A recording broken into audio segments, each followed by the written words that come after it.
Hi, good evening, everybody. Hi, Nancy. How are you guys doing today? I'm pretty well, thanks to yourself. No, all good, thank you. No, we didn't see many fire. Don't have to have like I mean it would be nice with the loss of the second the Who is talking? Oh, sorry, it's me. I'm still at work. I'm sorry, I'm still at work. It's my colleague on the phone. Oh, no worries, no worries. So good evening, ladies. If you could just put your student number in the chat section as attendance, Makutu, Candace, and Pumlani.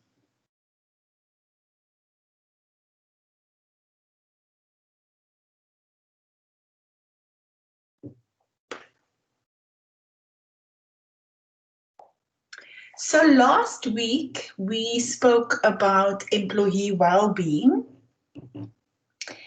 and some of the people that were online were saying that they are aware, some were aware that the companies had employee well-being services, and others said definitely their company does not have these services.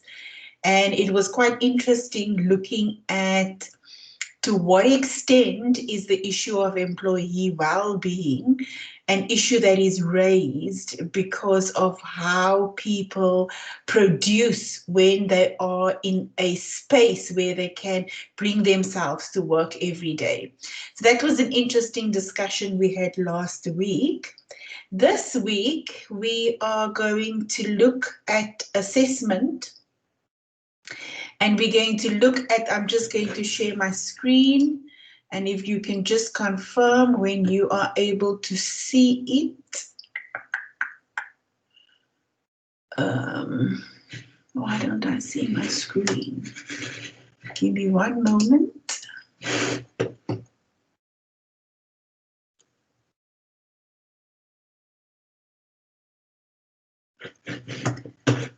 Can you all see my screen?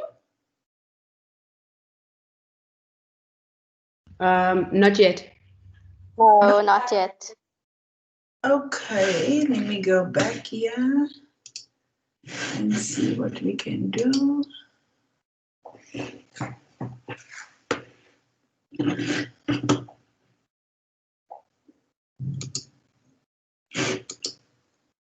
You see it now?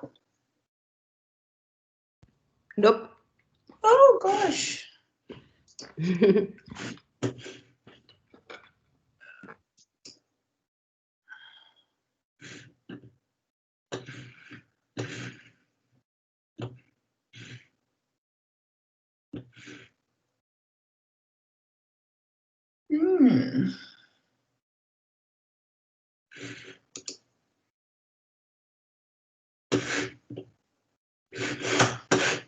No, it's not this one. Not that one.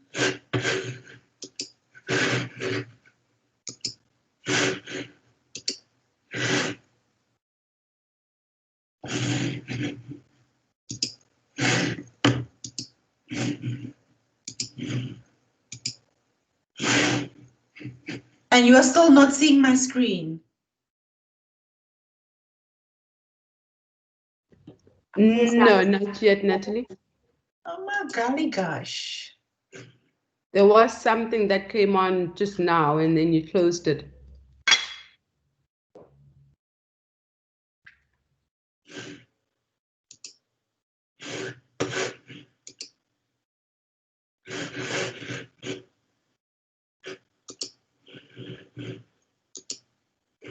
No, man view.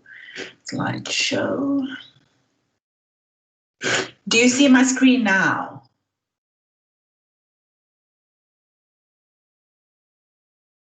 Not yet.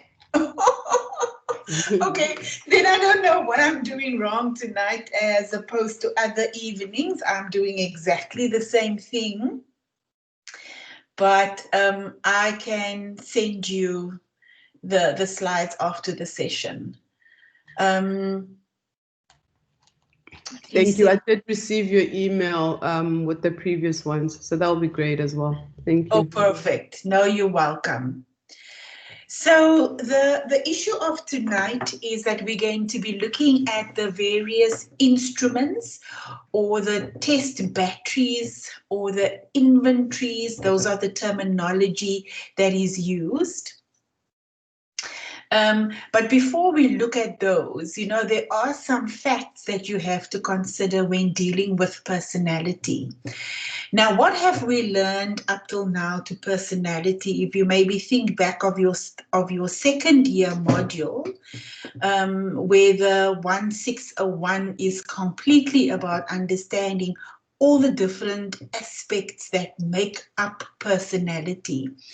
So I think when we talk about personality assessment, then again in your third year, you kind of already have the necessary knowledge base in terms of how personality is formed versus by the various theorists that are out there, be it the behaviorists, the humanists, and everybody else, in terms of what is personality, what are the elements of personality? How is it made up of?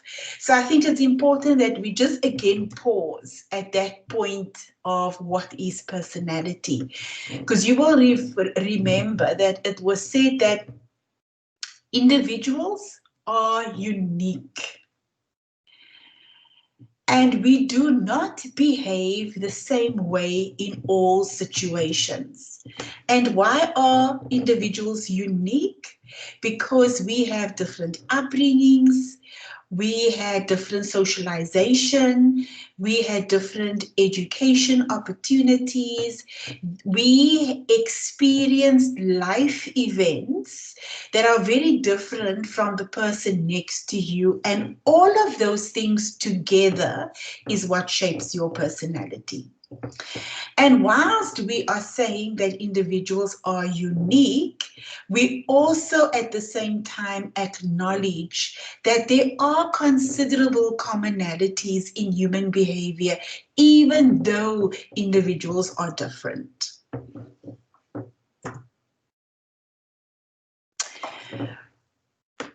What is the conceptual scheme for personality assessment? There are three levels on which personality can be understood. And the three levels are, you know, those personality attributes, you know, those stable characteristics within each individual with their personality traits, their basic behavior, their emotional tendencies. So that is a good descriptor of it. It's those stable characteristics within each individual that is made up of the traits and the basic behavioral and emotional tendencies of that individual. Personality assessment then also want to understand what is the motivation behind what a person is doing. And often in my own capacity, I look at the behavior of people, or I look at what people are doing. And I always have a thought at the back of my mind. Why exactly are you doing what you are doing? What is the motivation that sits behind the behavior that I am seeing? And it's a very interesting task to then go and find out, but what is in this person's personality that allows them to respond in the way that they do respond? What life events have this person been exposed to that facilitates such a behavior?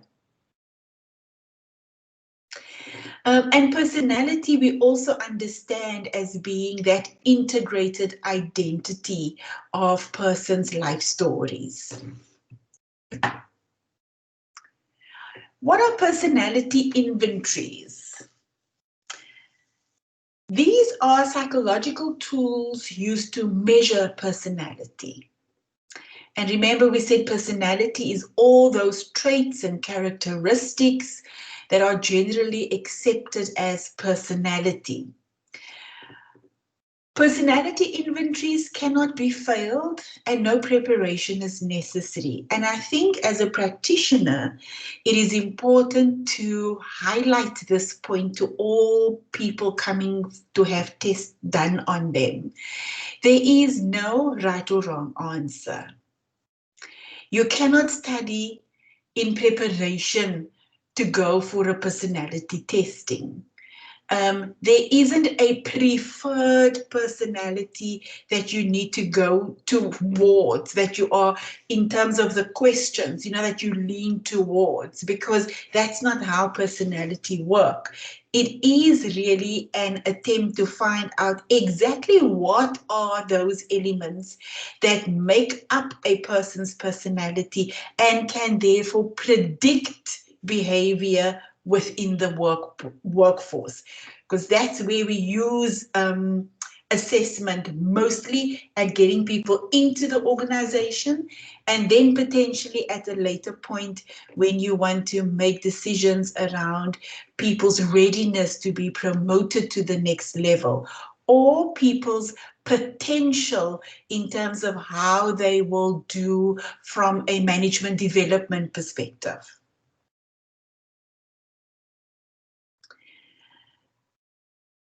And personality inventories are really measurements of emotional, motivational, interpersonal, and attitudinal characteristics, because all those things together is the sum total of your personality. So there are 3 types of personality inventories that is out there. And the classification is as follows. So the first one we want to talk about is self-report inventories. These are types of psychometric tests in which people fill out a survey or a questionnaire. And they fill this out by themselves, or there could even be an invigilator in the room, but the person won't really help much in terms of the responses, but the person might be able to clarify if the test taker has questions for clarity purposes, but not how to answer or what answer to select. So that's the one, the self-report inventories. The next one is interest and attitudes. And this is where you want to measure an individual's emotional, intellectual, and behavioral tendencies and interest. And the first 2 are the ones that are used in practice today when we do recruitment for specific roles in the organization, because that's where the self-report inventory and the interest and attitude questionnaires will come in. Interest and attitude also used quite extensively in the counseling psychology discipline and guidance counseling.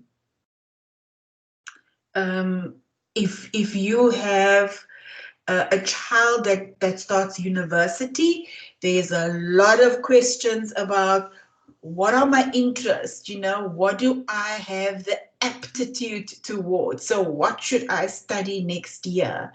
And if they go through an assessment like this, it can help students in really understanding vocationally which direction they should pursue. The third one is projective techniques. And these personality tests are designed to elicit responses from ambiguous stimuli. So this is where they will show you maybe a flashcard and there would be a shape on it. And then you must be able to tell a story about what that means to you. So it's very ambiguous. You don't know what the investigator wants from you. So it literally is whatever comes up your mind, into your mind, that you respond to there. I just want to see if I can try this again. Because I don't like the feeling of I'm speaking to myself.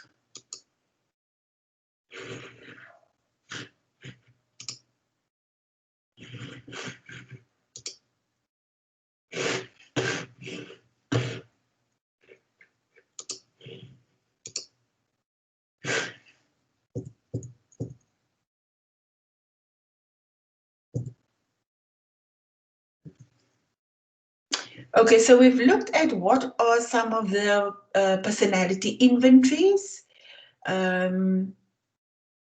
We've looked at the classification, the self-report inventory, the interest and attitude inventory, and thirdly, the projective techniques. Now let's look at the advantages and the disadvantages of personality inventories. On the advantage side, the self-report inventories are applied according to uniform and specific instructions. That is an important one. And I think for me, it is probably also the one where I think people are going to be the most honest. Because you know that nobody else is going to really see this. Because often with a self-report, you will also have the ability to complete that questionnaire. Secondly, you would have the ability to score it yourself. And there will also be another guide in terms of the interpretation. So you do it for yourself. And I think when that happens, people are more likely to be very honest in their assessment of their own, traits and attributes. So that is an advantage. Another advantage is responses are scored in a uniform manner through the use of an answer key or a marking grid. That's exactly what it means. So you would have a pen and pencil test. You would use the pencil to multiple style questions, and you would color in the answer that you choose under each of those. Then there's normally a scoring key that you put on top of it. And that scoring key will tell you whether it's the right or the wrong answer. And that is how that is done. So it's done, it is scored, and it is interpreted by the candidate themselves. Norms for the interpretation of results rely on scientifically selected population samples. Because I think we've also now established in this class that your norm group is very important in terms of the reliability of applying it across various groups of people. And another advantage is that personality traits of a substantial number of individuals can be compared with the aid of a personality inventory. So you can get through quite a lot of people because it is a very standardized process of doing things. Some of the disadvantages, though. Some items on a questionnaire can be very obvious, and it can lead the testee into giving dishonest responses. Often, when you know somebody else is going to mark your test, you almost choose responses that you think is going to put you in a positive light with whoever is going to mark your piece of work. And that's a real disadvantage, because then you are not honestly giving an indication of who you are, but rather you're putting a view forward that you think would be admired by the teacher. The validity of personality questionnaires can differ from situation to situation, and we've already established this in terms of how you need to construct those questionnaires to ensure its validity. Scores may sometimes be obtained on a trait which the testee does not possess, again because of faking the answers. Some items may be ambiguous, and the testee may feel that two answers could be given or an explanation needs to be added. We're going to look at one of the tests that's normally part of a personality test. And there you can really see that they force you into making a choice. So it would be a set of statements would be given, a statement would be given, and then you must choose which of these are most like you and which of these are least like you.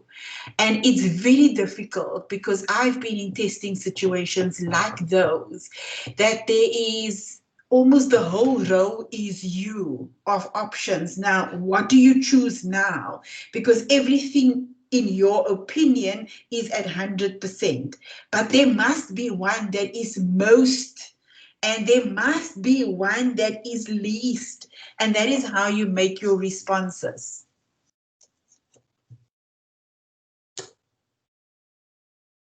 Test taking attitudes and response bias. So response bias, it's an error that creeps into. So one of the things that the books talk about is faking, where respondents may choose answers that create a favorable impression or a bad one, depending on the circumstances. And normally most instruments have a faking aspect built into it. You will notice that when they ask you the same question, but they just reformulate that question slightly differently, and they ask it 3 times within the same test. Then you know that is a faking scale that they've built into it to make sure that whenever presented with the same question, your response, your answer will still be the same.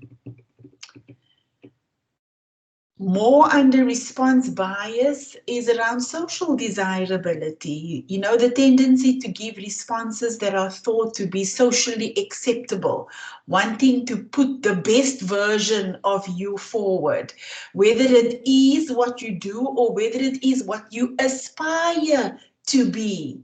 And that is also a bias that creeps in.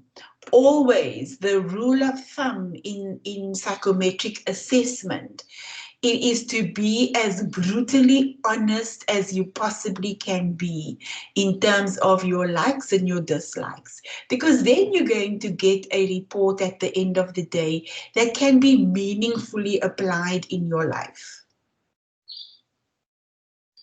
Impression management. This is where people they're very conscious about lying, you know, to create a specific desired effect. And that is not a good thing. It's very much similar to social desirability and faking, but it's just the intention that is different. Self-deception, positively biased responses that the test taker actually believes to be true. So you have a belief of yourself, but that belief is not true. And that's why it is about peeling that onion till its bare core and then being honest about what you discover about yourself. Now, response sets and response styles. One that can be mentioned is acquiescence, which is the tendency to answer true or yes. So when you construct a questionnaire, it is important that, you kind of have to put space in between responses that would normally be yes responses or no. When people see a tendency, then they will run the way of that tendency. So everything will be true, true, true, true, true. Or everything will be yes, yes, yes, yes, yes. And when you kind of see a tendency like that, then you must ask yourself as the evaluator, are these true responses? Because the response sets and the response style of the individual makes you think that they probably didn't apply their mind when they were going through this. They were just choosing yes, yes, yes, yes, yes to get through the exercise.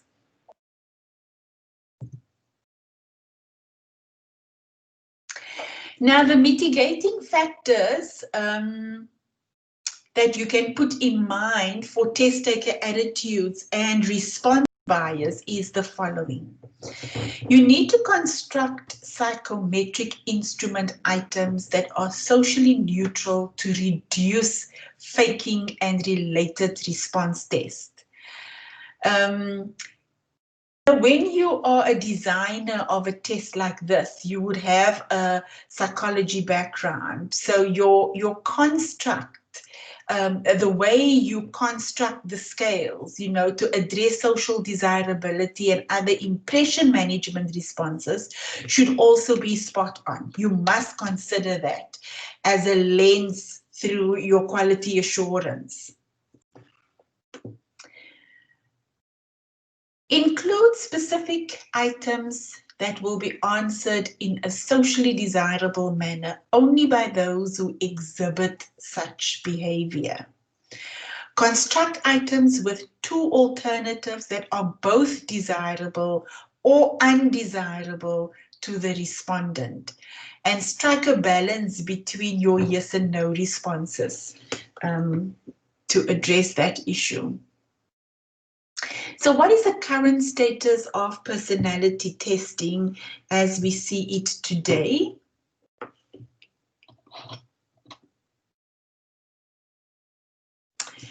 So when we look at self-report personality inventories, they are a set of standard questions.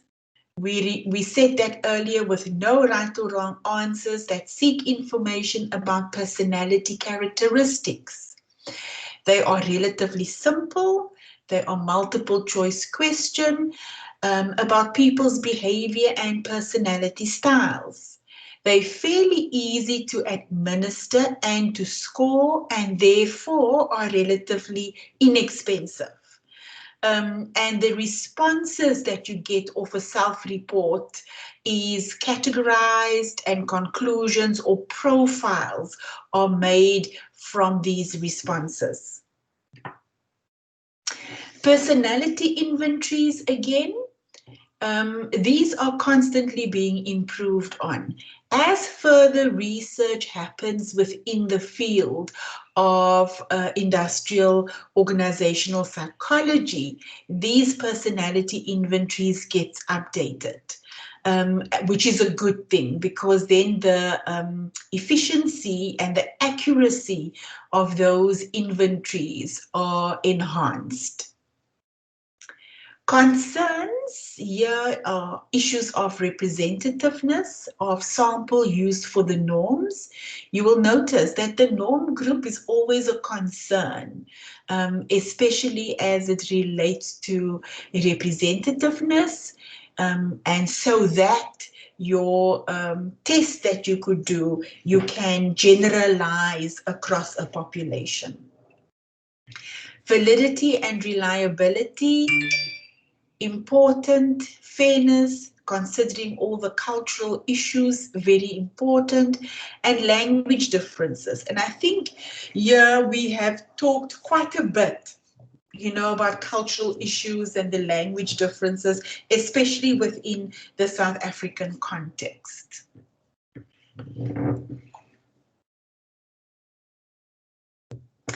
Personality instruments. What are some of these personality instruments that are still being used today? The one that the text wants to highlight is the 16PF. The psychologist that started to design this was Cattell. He came up with these factors, personality factors, and this theory was really him exploring this with a couple of other psychologists, and I think it started off by being 175 factors that they came up with. And Cattell was the psychologist that actually further worked on it, and he brought those 150 odd factors. He distilled that further to the 16 factors that we have at the moment.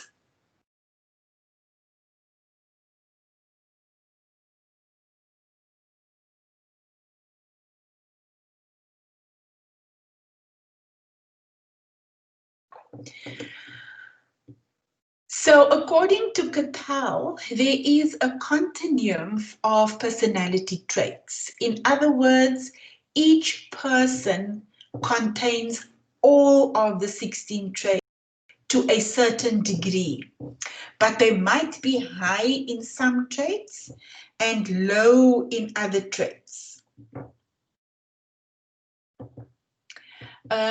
So if you put the 16 traits in a table, right? So on the left-hand side, you may have that trait on the positive side, and on the opposing side, you would have the negative side. So what he says is we all have all 16 of those personality factors, but they would be either enhanced or decreased. So it just depends on how you respond to those questions, which of those elements would be high for you and which of those elements would be on the low side.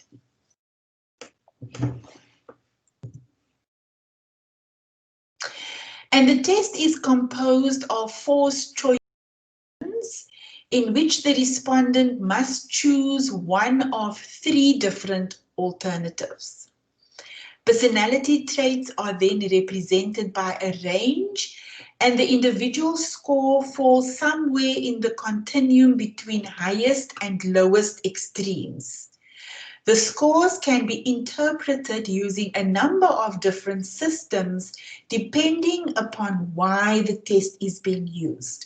Some interpretative reports take a clinical approach looking at personality, while others are more focused on topics such as career selection, teamwork development, and leadership potential. And I have in practice, those are the 3 elements that we assess for. Career selection, so at recruitment stage, you have a profile of a job, you have a job analysis for the role that you are interviewing for. You know what are the capabilities and the competencies that an individual needs to have, and you do a personality assessment to see whether there is a fit between the candidate's personality and what the requirements of the job is. But you also use it in the area of team development, team building, to understand as a collective, as a team, what are the type of personalities within the team, and which of those roles that people play in the team because of their personalities, how that plays out in behavior. And once you expose people to a true understanding of how personality impacts what happens in behavior, then when people talk about their own profiles and what makes them tick, then you start to build a collective understanding of the other team members and their profiles within your circle. And once you reach the point where there is an understanding of when Peter does that, it doesn't mean it is geared at me. It just means he's eccentric and that's how he likes to do it. So once that understanding is there, then you immediately have a better team dynamic going forward. And for leadership potential, most organizations build their levels of leadership from within. So when you are an advice giver, you stand a chance to be the sales manager for that team.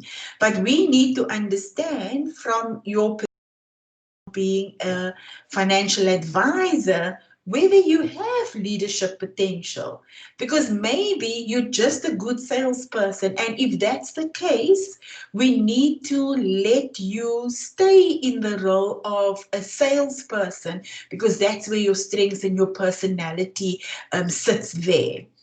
But if you show potential for leadership, then that is the people we take on to management development programs to assume leadership roles within the future.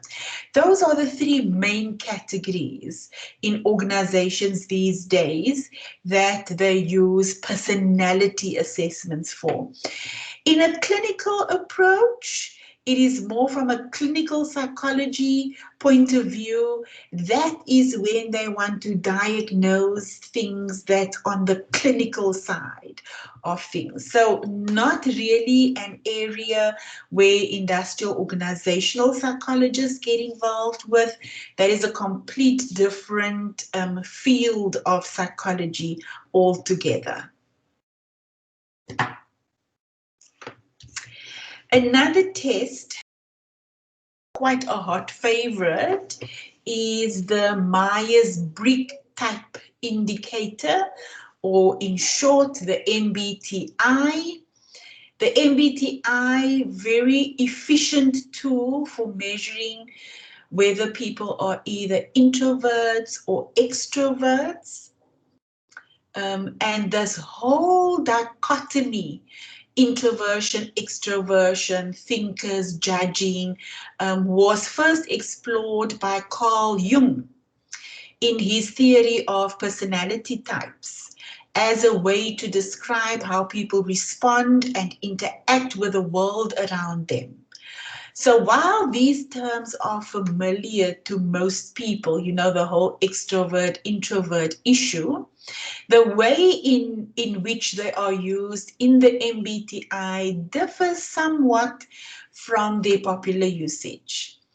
Extroverts, also often spelled extroverts, are outward turning.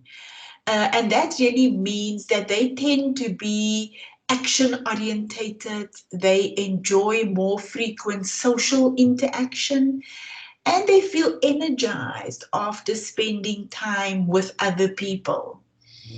Introverts are again inward turning and tend to be thought orientated. While extroverts talk, introverts much more quieter orientation because they are thinkers. They enjoy deep and meaningful social interactions. So it's not about the quantity, but about the quality of those meaningful social interactions, and feel recharged after spending time alone. So time alone, time to think, time to reflect are very important to the introverts again. And as human beings, we all exhibit both extroversion and introversion to some degree. But most of us tend to have an overall preference for one or the other.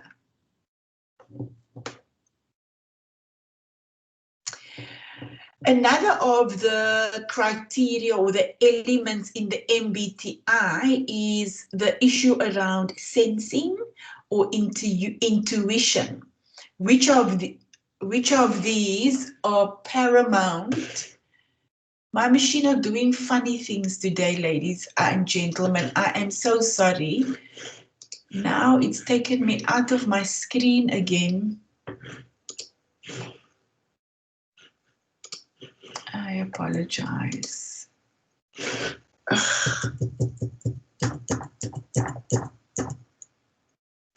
Okay, sensing and intuition. This scale involves looking at how people gather information from the world around them. Just like with extroversion and introversion, all people spend some time sensing and intuiting depending on the situation. According to the MBTI, people tend to be dominant in one area or the other. Now, sensing, it's obviously stimuli that you get through the sensory elements, sight, see, feel, those type of things. Yeah.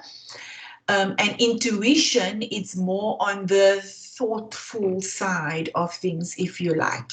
You kind of feel things more than just sensing them. People who prefer sensing tend to pay a great deal of attention to reality, particularly to what they can learn from their own senses. They tend to focus on facts and details and enjoy getting hands-on experience. Those who prefer intuition pay more attention to things like patterns and impressions. They enjoy thinking about possibilities, imagining the future, and abstract theories. So we've looked at introversion, extroversion. We've looked at sensing and intuition as part of the scales of the MBTI. And now we're going to look at the last one, which is thinking and feeling. This scale focuses on how people make decisions based on the information that they gather from their sensing or intuition functions. People who prefer thinking place a greater emphasis on facts and objective data, because thinking is exact. It can be proven. There's data to back up. Feeling, it's just a feeling. There's nothing backing up that feeling, but it's a feeling that you have. They tend to be consistent, logical, and impersonal when weighing a decision. Those who prefer feeling are more likely to consider people and emotions when arriving at a conclusion. But can you also see that it's not like one is better than the other? It's just a preference of where your energy comes from. So if you look at the words and you think thinking, feeling, and you maybe think to yourself, oh, thinking is probably the better one to go for. No, it's nothing is wrong. It's not good or bad. It's just what your tendency is, what you are prone towards. The other element is judging, perceiving. Now, the final scale involves how people tend to deal with the outside world. Those who lean towards judging prefer structure and firm decisions. People who lean towards perceiving are more open, flexible, and adaptable. These two tendencies interact with the other scales. Now, we also need to remember that all people spend at least some time in extroverting. The judging, perceiving scale helps describe whether you You extrovert when you are taking in new information, the whole sensing and intuition part, or when you are making decisions, the thinking and feeling part of the scale. So from the MBTI, you're going to get an outcome that gives you 4 of these letters.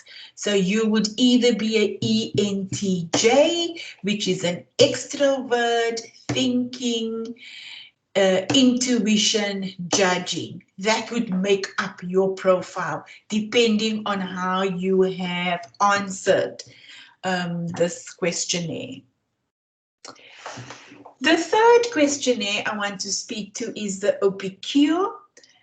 And the OPQ is, out of these 3, probably the better applied one. I don't want to say better known, because all of these are quite well-known instruments.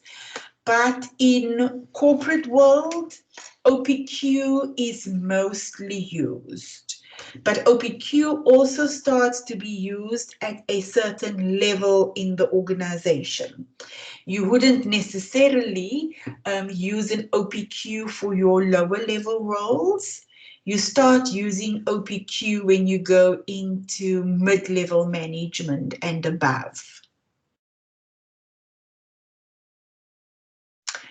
The test format, so the test is comprised of a maximum of 104 questions, which measures 32 specific personality characteristics. It is highly complex and is administered on a computer these days. It used to be paper and pencil, but it's computerized. The candidate is presented with a block of 4 statements, and they must choose which of the statements best describe him and which of the statements least describe him. For example, you would need to choose one statement that is most and one that is least like you. So this is a real question that I'm posing to this group. Which of these are most like you? Choose one. I really like to help others. Or I work best in teams. Or I like to get things exactly right. Or I sustain high levels of energy.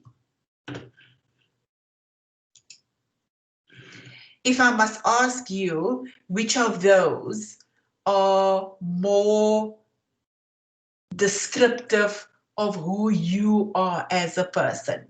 It's probably going to be quite hard, because some of those are very close to each other, but that's just a way to show you how difficult it becomes when you are sitting for an OPQ.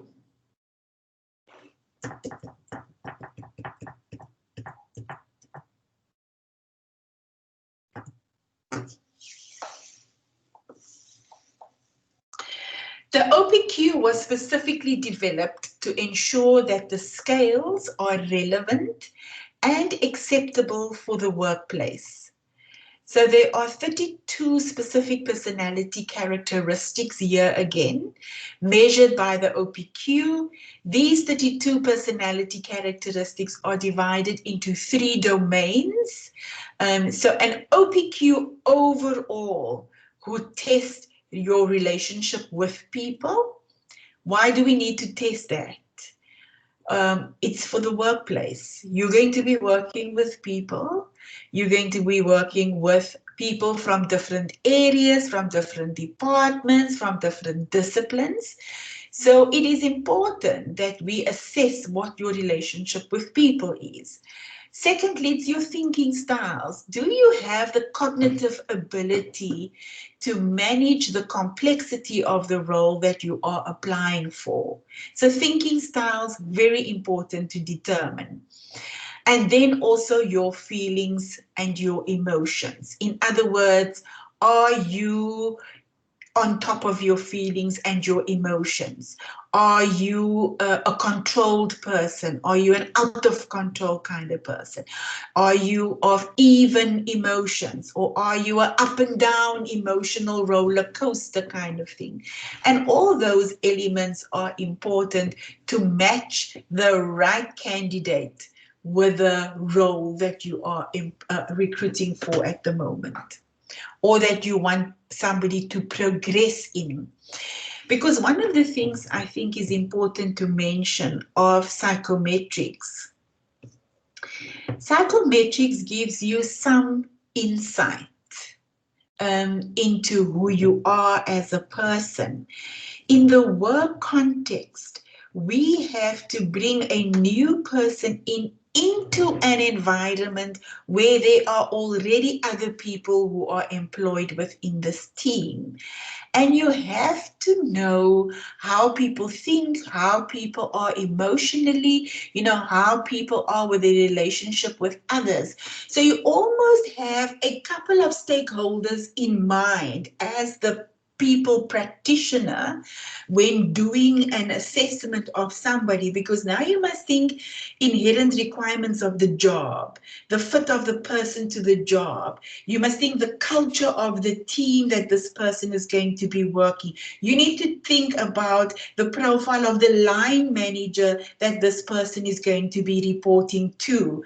So it's not as black and white as just saying, here's a job, we're looking for people, for candidates. Here's the assessment practice. Let's see what it spits out at the end of the day. No, it is the integration of all of those things. Therein lies the success, not in each of the separate elements.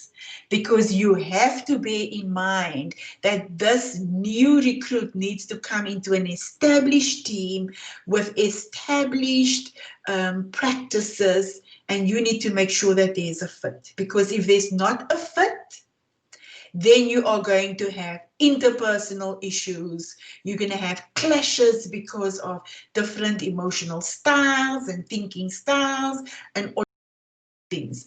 So in a perfect world, all of those elements would work together to give you the best candidate for the job.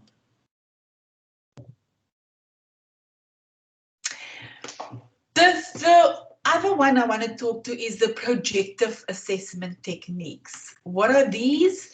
Earlier we spoke about this. This is where they show you pictures, they show you shapes, very abstract things, and then you need to tell a story in terms of what you see when looking at those flashcards.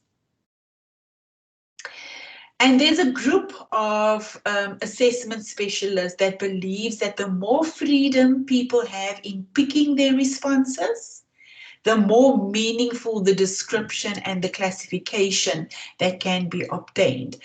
I mean, that's obvious. If you're doing it in the masses, it's very standardized.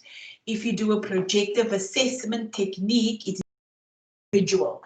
It's one tester with one testee, and your full attention is on that one person for the duration of the test. So your assessments, your interpretations that you make, your inferences that you make from the responses that you get from the candidate is on a one-on-one basis. And therefore it is quite spot on, because it's not a generalized view, it is a very specific view of an individual. But because personality inventories do not permit much choice, some researchers and clinicians prefer to use projective techniques in which a person is shown ambiguous stimuli such as shapes or pictures, and they are asked to interpret them in some way. Such stimuli allow relative freedom in projecting one's own interests and feelings into them, reacting in any way that seems appropriate. Projective techniques are believed to be sensitive to unconscious dimensions of personality, Defense mechanisms, latent impulses, and anxieties have all been inferred from data gathered in projective situations. So you see, it's a much richer technique to use because it is so individualistic. The problem with that, however, is that it is you, because imagine you have a number of people to assess for a position or for promotion, and you have to sit with each individual a couple of hours to do that type of assessment. So it is time consuming and it is very costly. And we know that everything in business these days, it needs to be now, it needs to be immediate. There's no time for you to sit at leisure and go through a process. It needs to be on the money, in the moment, quick, fast. So, ladies and gentlemen, are there any questions at this point? Any questions?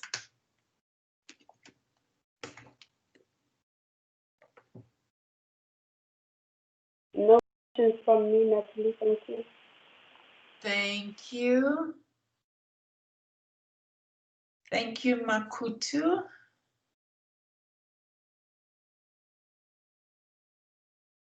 Anybody else, any questions? Adele is still arranging the session with Jacques from UNISA on the subject we spoke about last week in terms of referencing. So she's setting up some time with him to do that before we have our last class. But because you write so late in November, we still have another 2 or 3 sessions that we're going to go through.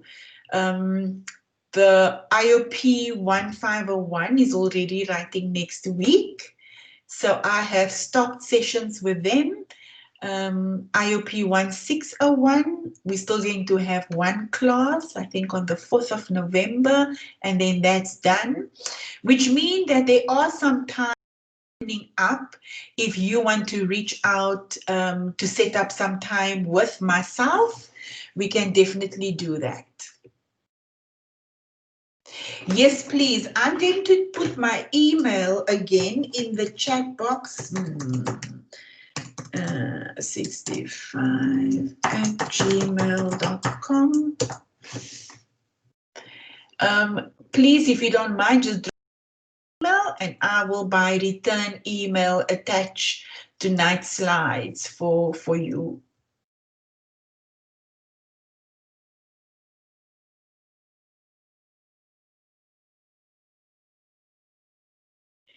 Thank you, ladies and gentlemen. If there is nothing further, that was my story for today.